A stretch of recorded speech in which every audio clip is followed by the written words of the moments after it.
Hello everyone, good morning to all.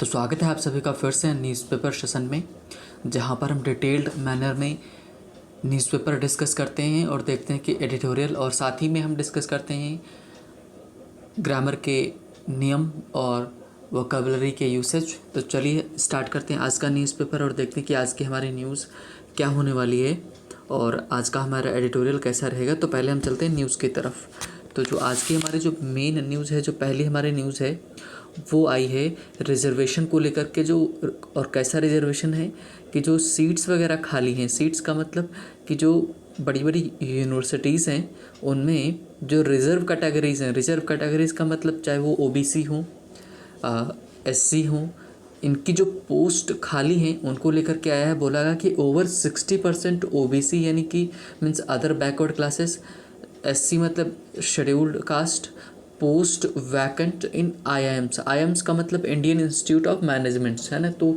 जो management वाला जो बड़े बड़े यूनिवर्सिटीज़ हैं तो उनमें लगभग 60% से ज़्यादा ओबीसी और एसटी की पोस्ट खाली हैं और 93% of the ST posts of professors at central universities unfilled. कहने का मतलब है कि ये बता रहे हैं कि 93% जो है एसटी की जो पोस्ट है किसकी, प्रोफेसर्स की, है ना, यूनिवर्सिटीज़ में क्या है, खाली है, वहाँ पर भरी ही नहीं की। और नीचे इन्होंने कुछ ये डेटा भी दिया हुआ है। डेटा में क्या दिया, इन्होंने बताया है कि किसकी पोस्ट कहाँ पर खाली है। इंस्टीट्यूशंस दिए हैं, 42 इंस्टीट्यूशंस इन्होंने दिए हैं और इग्नू को भी इन्होंने शामिल किया, आईआईटीज़ को दिया है और आपके आईआईएम्स हैं, आईआईएस, ईआरएस हैं और आईएससी हैं। ये सब सारे इन्होंने दिया है, बताया, परसेंट भी बताया है कि टोटल एससी में 38%, एसटी में 43% और ओबीसी में 52% ये सीट्स खाली। ये हमारे आज की मेन न्यूज़ थी। और एक चीज़ हम और करने वाले कि ज़्यादा न्यूज़ हम डिस्कस नहीं करेंगे, जो मेन रहेगी उसी को हम डिस्कस करेंगे, है ना। हाँ, जो हमारे काम की रहेगी, बाकी हम नहीं करने वाले क्योंकि उसमें समझ ज़्यादा जाता है। नेक्स्ट अगर देखिए तो बोला गया कि जजेस, scribe, bank employees can get vaccine in Ludhiana. कि ये बोला गया कि जजेस जो हैं और स्क्राइब का मतलब जो क्लर्क होते हैं, बैंक एम्प्लॉयज़ हैं, वो वैक्सीन चाहे तो लगवा सकते हैं, कहाँ, लुधियाना में। और नेक्स्ट जो न्यूज़ है एक कोरोना वायरस को लेकर के है। तो कई बार तो ये भी लगता है कि कोरोना वायरस अभी ख़त्म नहीं हुआ है। बोला गया है कि लैक्सिटी का मतलब लूज यानी कि ढिलाई बरत देना। कह रहे हैं कि laxity in covid protocols is fuelling cases.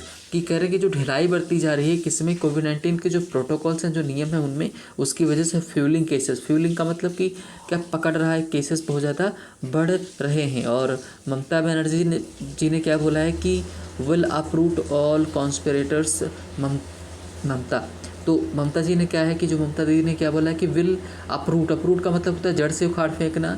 All conspirators का मतलब जो षड्यंत्रकारी, षड्यंत्र रचते हैं, कॉन्स्पिरेसी करते हैं, उनको जड़ से उखाड़ फेंकेगी, है ना, कि उनको भी चोट लगी इस वजह से। और अगली जो हमारी न्यूज़ है एक है कि accused gets death for killing inspector in Batla House. Batla House जो हमारा केस हुआ था दिल्ली वाला, जो मूवी भी बनी है एक बाटला हाउस, उसी के ऊपर बनी है। तो अक्यूज्ड है, उसको डेथ मिला है किसके लिए, for killing inspector in Batla House. Batla house में इंस्पेक्टर को मारने के चलते उसको की डेथ पेनल्टी दी गई है। नेक्स्ट अगर न्यूज़ देखें तो ये है दिल्ली से जुड़ी हुई है कि जो दिल्ली में क्या है कि बिल टू डिफाइन दिल्ली एलजीज का मतलब lieutenant governors powers moved in LS का मतलब लोकसभा में कि लेफ्टिनेंट जो गवर्नर हैं उनकी जो पोस्ट है उनको लेकर के जो नियम कानून बदलने वाले हैं कि 1991 में जो एक्ट बना था उसमें कुछ सुधार करने वाले हैं, वो लोकसभा में बिल लाया गया है। और दिल्ली के लेफ्टिनेंट गवर्नर कौन है, अनिल, है ना, बैजल। कौन है, अनिल बैजल। और आज इंडिया क्या करेगा, मीन्स अभी तक बराबर की सीरीज़ थी और आज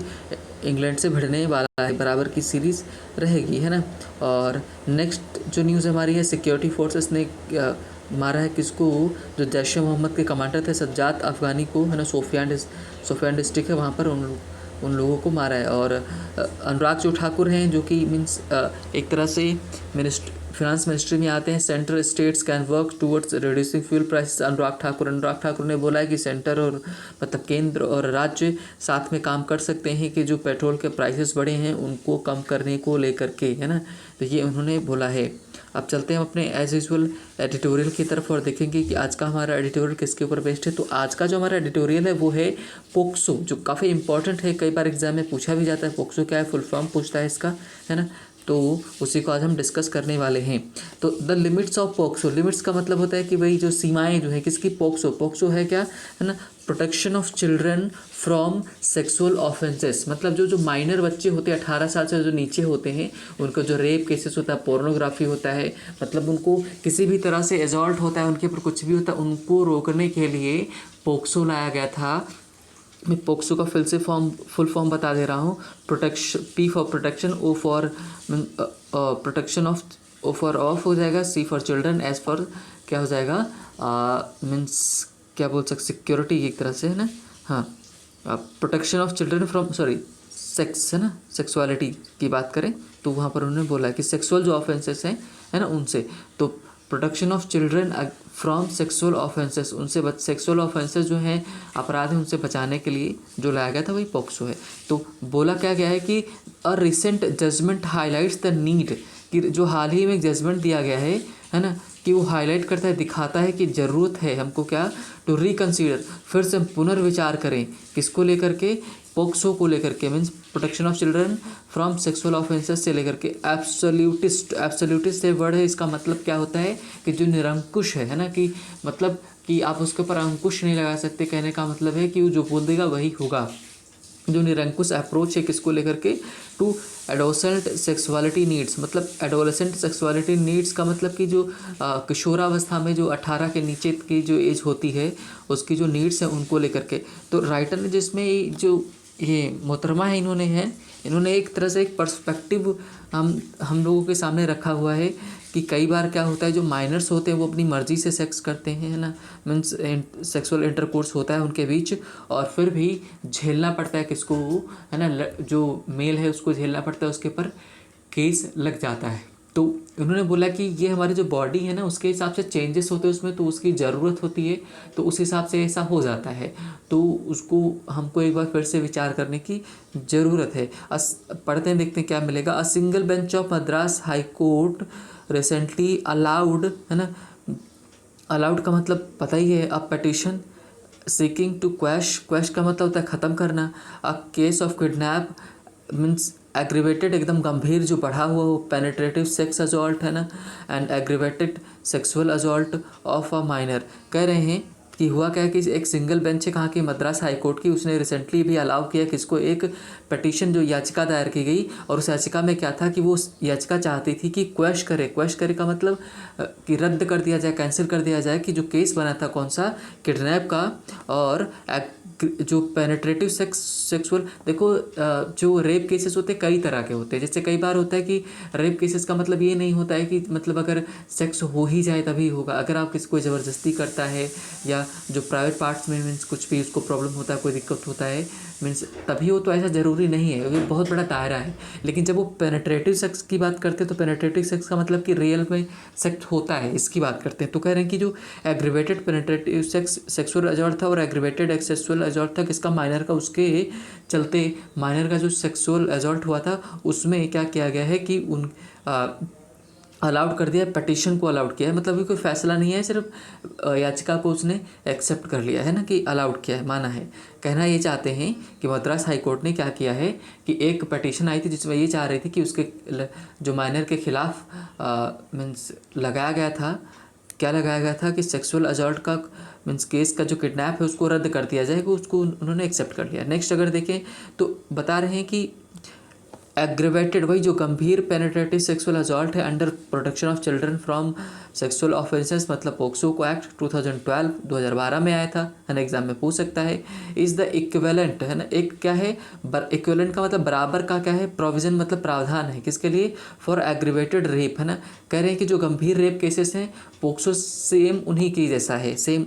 अगर आप जो गंभीर रेप केसेस की बात करेंगे तो पोक्सो वही रोल प्ले करता है जो गंभीर रेप केसेस होते हैं उनमें होता है। अ पर्सन, कह रहे अ पर्सन, ठीक है, can be charge with this offence.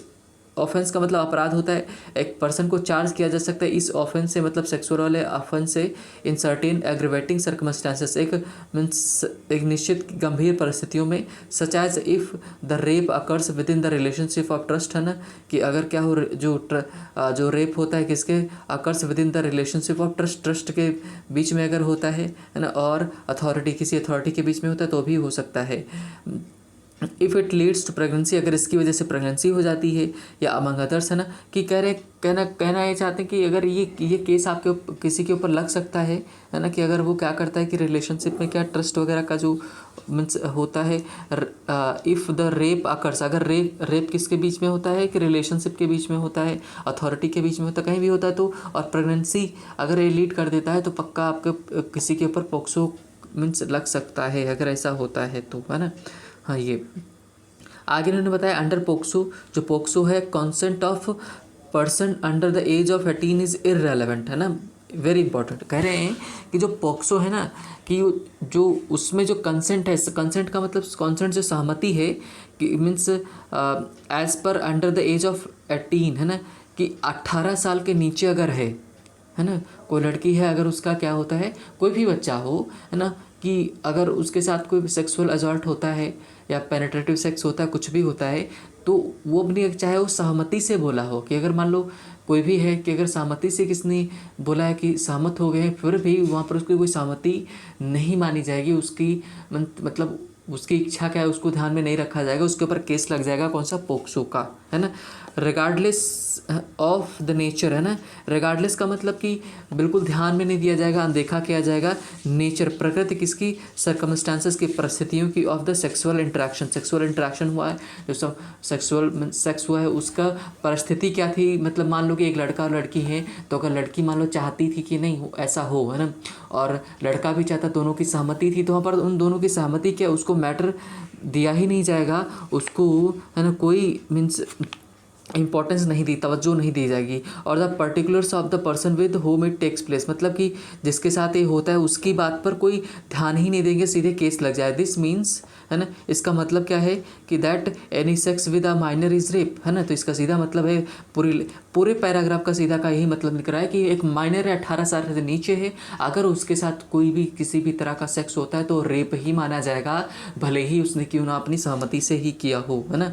तो ये कहना चाह रहे हैं। तो नेक्स्ट देखते हैं, नेक्स्ट में क्या बोला गया, sexual tendencies of adolescents. Adolescents का मतलब क्या था, किशोर जो होते हैं 18 साल से जो नीचे होते हैं, है ना, उनकी जो प्रवृत्तियां हैं सेक्स को लेकर, क्योंकि ये एज ऐसी होती है जो इसमें बहुत सारे शारीरिक बदलाव हो रहे होते हैं ना। और फ्राइड की माने तो मीन्स बहुत ज़्यादा इसमें कि एक तरफ एक अपोजिट सेक्स की तरफ क्या होता है कि मीन्स अट्रैक्शन बहुत तेज़ी से बढ़ता है ना। तो इसमें कई सारे सिचुएशंस हो सकती हैं कि अगर फ्राइड के हिसाब से अगर मीन्स उनको कंट्रोल करने की कोशिश करेगा बहुत ज़्यादा, तो डिप्रेशन में भी जा सकता है, या फिर उसके और भी प्रॉब्लम्स हो सकती हैं, है ना। तो ये बोला गया कि वही बता रहा है कि जो प्रवृत्तियाँ हैं किसको, सेक्स को लेकर के उनकी बात कर रहे हैं। द जजमेंट इकोज का मतलब होता है कि प्रतिध्वनि जो आती है, मतलब बताता है, यहाँ पर जो जजमेंट बता रहा है, arguments that the child rights activist have been मतलब मेकिंग फॉर ईयर्स, मतलब कि जो चाइल्ड राइट्स एक्टिविस्ट है ना, वो क्या लगातार बनाते रहे क्या, by ignoring natural sexual tendencies of adolescents, है ना, कि मतलब क्या करते आ रहे हैं, वो हमेशा से यही करते आ रहे हैं, जो चाइल्ड मीन्स एक्टिविस्ट हैं वो क्या करते आ रहे हैं कि जो सेक्सुअल टेंडेंसीज हैं उनको इग्नोर करते आ रहे हैं ना। और कह रहे POCSO can and does become tool for the prosecution of young people in consenting sexual relations. कह रहे हैं कि जो कंसेंसुअल का मतलब सहमति से जो सेक्स वगैरह होता है ना, उनमें पोक्सो क्या कर सकता है, लीड कर सकता है। पोक्सो की वजह से माइनर्स को, यंग जो पीपल हैं उनको क्या हो सकती है, सज़ा हो सकती है, उनको प्रोसिक्यूशन, वो विक्टिम हो सकते हैं, इसका शिकार हो सकते हैं, है ना। राइटर ने ये बोला। द अडल्टहुड ये कैसा नाउन है, ये हमारा क्या है, मीन्स एब्स्ट्रैक्ट नाउन। हुड का मतलब होता है स्थिति, मतलब अडल्ट का मतलब किशोरावस्था की जो स्थिति है, फॉर्म जो बनाती है कि कॉन्टिन्यूम, है ना। कॉन्टिन्यूम का मतलब होता है कि जो मीन्स एक लगातार चीज़ें वहाँ पर चल रही होती हैं, मतलब वही परिवर्तन हो रहे होते हैं ना। बिकॉज ऑफ फिजिकल, शारीरिक, बायोलॉजिकल, है ना, न्यूरोलॉजिकल, सोशल चेंजेस अगर ड्यूरिंग दिस टाइम। कह रहे हैं कि जो लगातार चेंजेस इस समय हो रहे होते, परिवर्तन हो रहे थे, चाहे वो शारीरिक हो, चाहे वो जैविक हो, चाहे तो वो न्यूरोलॉजिकल हो, चाहे तंत्रिका वाले संबंधी हो, मतलब हर तरह, चाहे सामाजिक हो, सब बहुत सारे चेंजेस यहाँ पर हो रहे होते हैं, है ना। आगे आप जैसे इस एज में आके जैसे मीन्स क्या होता है कि जो एक लड़की होती है उसके उसका मीन्स एक तरह से एक फ्रायड ने एक नाम दिया था, मुझे नहीं याद आ रहा है ना, कि उन्होंने मीन्स दो टर्म दिए थे, मैं कभी बता दूंगा, कि जो क्या बोलते हैं, जैसा फॉरगेटिंग द नेम, है ना, चलो नाम नहीं याद आ रहा है, मैं बता दूंगा बाद में, है ना। तो उन्होंने बोला कि इस समय क्या होता है फ्रायड के हिसाब से कि जो एक लड़का होता है उसके मम्मी की तरफ अटैचमेंट बढ़ता है ना, और जो एक लड़की होती है उसको पापा की तरफ, अपोजिट सेक्स की तरफ से क्या अट्रैक्शन बढ़ता है उसका ना, हाँ, वो सपोर्ट करते हैं उन चीज़ को। आगे the implication is that people with in the age group of May club together not with standing the legal line draw at eighteen. ये कह रहे हैं कि द इम्प्लीकेशन मतलब प्रॉब्लम क्या है यहाँ पर, है ना, कि the people with in this age group, इस एज ग्रुप के जो लोग हैं एक साथ क्लब किए जा सकते हैं। However legal line draw at 18, हम हालांकि जो लाइन होती है मतलब कि जो लीगल लाइन है जो वैधानिक चीज़ों को बनाती है वो 18, है ना। तो राइटर के हिसाब से कहना चाह रहा है कि जो इस तरह के लोगों को हम क्या कर सकते हैं कि एक साथ क्लब कर सकते हैं, उनका एक एज ग्रुप बना सकते हैं। कहना ये थोड़ा सा राइटर इधर पॉजिटिव हो रहा है कि कह रहा है कि इनको सज़ा नहीं मिलनी चाहिए। ये बात करें कि ये कि जहाँ पर ऐसी स्थिति कि जहाँ पर चेंजेस हो रहे थे, परिवर्तन होते हैं, तो इनको इसमें पॉक्सो से इनको अलग करना चाहिए, राइटर ये कहना चाहता है। This informed the courts view of relationship of the minor victim की, और ये क्या करता है, दिस इन्फॉर्म्ड, इसने बताया, क्या बताया, है ना, कि जस्ट वेट, हाँ, इन्फॉर्म्ड द कोर्ट्स व्यू, जो कोर्ट का व्यू है, the relationship of the minor victim, जो माइनर विक्टिम है उसका विद द अक्यूज्ड रिस्पोंडेंट के साथ है, एज बीइंग लविंग है rather than N abusive one, है कि कह रहे हैं कि वही कह रहे, राइटर कह रहा है कि मतलब कि कोर्ट ने भी यही बताया कि मतलब अगर जो एक विशेष एज ग्रुप है इस तरह का, जहाँ पर मतलब क्या हो सकता है फिजिकल चेंजेस, मेंटल चेंज, मतलब कई तरह के जो परिवर्तन हो रहे होते हैं, इनको हम एक एज ग्रुप में डाल सकते हैं। और ये कभी कभार होता है कि मतलब जो रिलेशंस होते हैं रिस्पोंडेंट का,